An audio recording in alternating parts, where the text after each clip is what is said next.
There is a woman you might know, not by name, but by feeling. You have seen her in the mirror. You have felt her in your chest on a Tuesday morning when everything is fine, and yet something is quietly missing. This is her story. In a city that never truly slept, lived a woman named Elena, 38 years old, nurse at a large hospital in the heart of the city, mother of two, wife, daughter. She woke up every morning at 5:30 a.m., not because she wanted to, but because someone always needed something before she even opened her eyes. Her alarm had not even finished ringing when her phone buzzed. A message from her mother. "Elena, can you call me this morning? My knee is bad again." Then her youngest from the other room. "Mama, I can't find my shoes." Then a notification from the hospital. "Reminder, double shift today. Please confirm." Elena looked at the ceiling for exactly 3 seconds. Then she got up. Because that is what Elena did. She got up. Every single time. For everyone. At the hospital, Elena was known as the nurse who never said no. Need someone to cover a shift? Call Elena. Patient needs extra care. Elena will stay. Family needs someone to explain the diagnosis gently. Elena. Always Elena. Her colleagues admired her. Her patients loved her. Her supervisor relied on her completely. And Elena smiled through all of it, because somewhere along the way she had confused being needed with being valued, and being busy with being alive. One Thursday evening, Elena sat alone in the hospital break room. She had 11 minutes before her next round. She poured herself a cup of coffee, sat down, and just sat. No phone, no messages, no one needing anything. Just Elena, and the coffee, and the window moving outside like it always did, indifferent and alive. And in that silence, a thought came, quiet at first, almost a whisper. When did I last do something just for me? She tried to remember. She could not. Not last week, not last month, maybe not last year. She sat with that thought for 11 minutes. Then her pager went off, and Elena got up, because that is what Elena did. Do you see her? 11 minutes. That was all she had. And even in those 11 minutes, she could not fully rest, because somewhere along the way, Elena had forgotten that she was a person first, and a nurse second, a woman first, and a caregiver second. This is what happens when we give everything to everyone, and nothing to ourselves. We do not disappear all at once. We disappear 11 minutes at a time. 3 weeks later, Elena was walking to work. Earlier than usual. The city was just waking up. Soft light. Empty streets. The smell of bread from a bakery she had walked past 100 times, but never entered. That morning, she stopped. She did not know why. She just stopped and walked in. A small cafe, 4 tables, one old man behind the counter, and in the corner, a woman, maybe 65, maybe 70, sitting alone with a sketchbook, drawing the street outside with a small pencil, unhurried, completely at peace. Elena ordered her coffee and sat one table away. She could not stop looking at the woman, not in a rude way, just with a quiet hunger she did not understand. The woman looked up and smiled. "You look like you are trying to remember something." Elena laughed softly. "Maybe I am." The woman closed her sketchbook and said, "I was a doctor for 35 years. I gave everything to everyone. Then one morning I woke up and I did not know who I was outside of my white coat. Elena felt something shift in her chest. "What did you do?" The woman smiled and opened her sketchbook again. "I started drawing. Badly at first, very badly." She laughed. "But it was mine. Nobody needed it. Nobody benefited from it. It was just mine." She tapped the sketchbook gently. "Find your sketchbook, dear, whatever that is for you."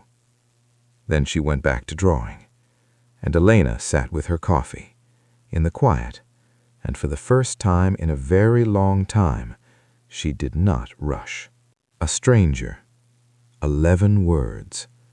Find your sketchbook, whatever that is for you. That's all it took. Not a therapist, not a self-help book, not a dramatic breakdown. Just one woman who had already walked Elena's road, reaching back and leaving a small light on. This is the magic of paying attention. The answers we are looking for are often sitting one table away, waiting for us to stop rushing long enough to notice them. That evening, Elena sat at her kitchen table after everyone was asleep. She opened her notes app and she wrote one question. What do I actually like? What did I love before life got so loud? She stared at it for a long time. Then, slowly, answers began to come. Not big ones, small ones. I like the smell of rain. I like old bookshops. I like drawing. I used to draw in school. I like silence in the morning before anyone wakes up. I like the idea of learning Italian someday. I like the feeling of finishing something I started. She read the list back, and she cried. Not from sadness, from recognition. There you are, she thought. I've been looking for you. The next morning, Elena woke up 30 minutes earlier. Not for anyone else, for herself. She made coffee slowly. She sat by the window. She opened a small notebook she bought on the way home, and she drew. Badly. Very badly. She laughed at herself, and it felt wonderful. The morning after that, she did it again, and the morning after that. 30 minutes. Just hers. Nobody needed anything in those 30 minutes. Nobody benefited. It was just Elena, and her coffee, and her terrible drawings. And slowly, something began to come back. A lightness, a quiet joy, a sense of, oh, there I am. 6 months later, something unexpected happened. Elena's 30 minutes had grown to an hour. Her drawings had gotten better. She had started reading again, books she actually wanted to read. She had enrolled in an online course, not for work, not for her CV, for herself.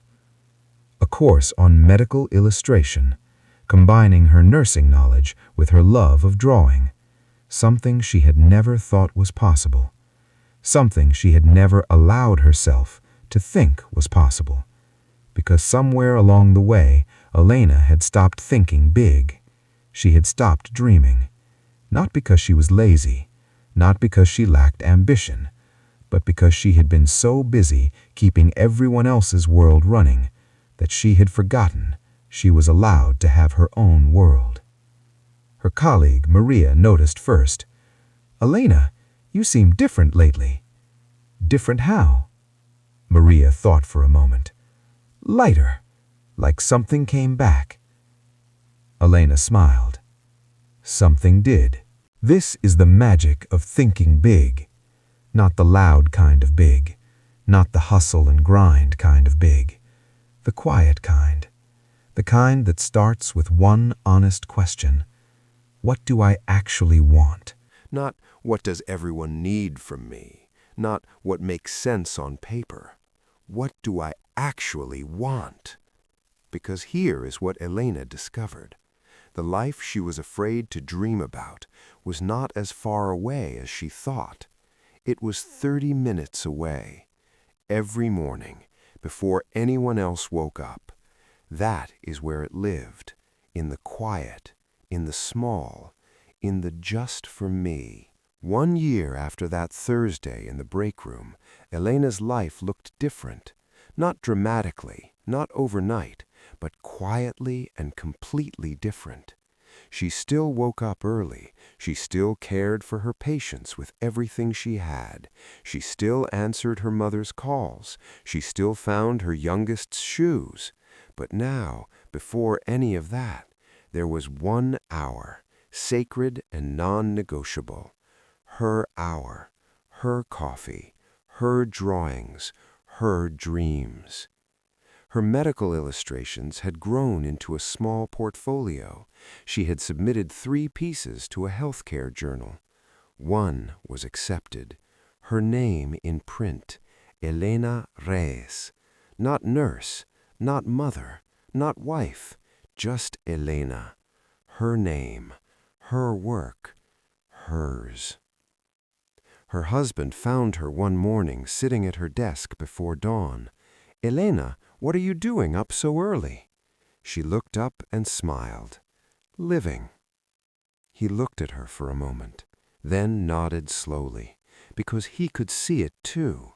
Something had come back. The woman he married, the woman she had always been, just, finally, chosen. Elena did not find herself in a dramatic moment. She found herself in 30 minutes, every morning, before the world needed anything from her. And that changed everything. My friend, you are not too busy to come back to yourself. You are not too far gone. You are not too old. You are not too much or too little or too late. You are just overdue for 30 minutes that belong entirely to you. Here is your challenge, the same quiet invitation Elena gave herself. Step 1. Tonight, before you sleep, ask yourself one honest question. Write it down. What do I actually like? What did I love before life got so loud? Step 2. Tomorrow morning, set your alarm 30 minutes earlier. Not for anyone else, for you. Make your coffee. Sit with it. Do the thing that is just yours. Draw badly. Write badly. Read slowly. It does not matter. Just make it yours. Step 3. Protect that 30 minutes like it is sacred. Because it is. It is the most important meeting of your day, and you are the only one invited. I promise you this. If you give yourself 30 minutes every morning for 30 days, you will start to remember who you are, and that person has been waiting for you. Find your sketchbook, whatever that is for you. It is not too late. It was never too late. Subscribe to Dragonfly Whisper. Every week, we come back to the truth, one whisper at a time.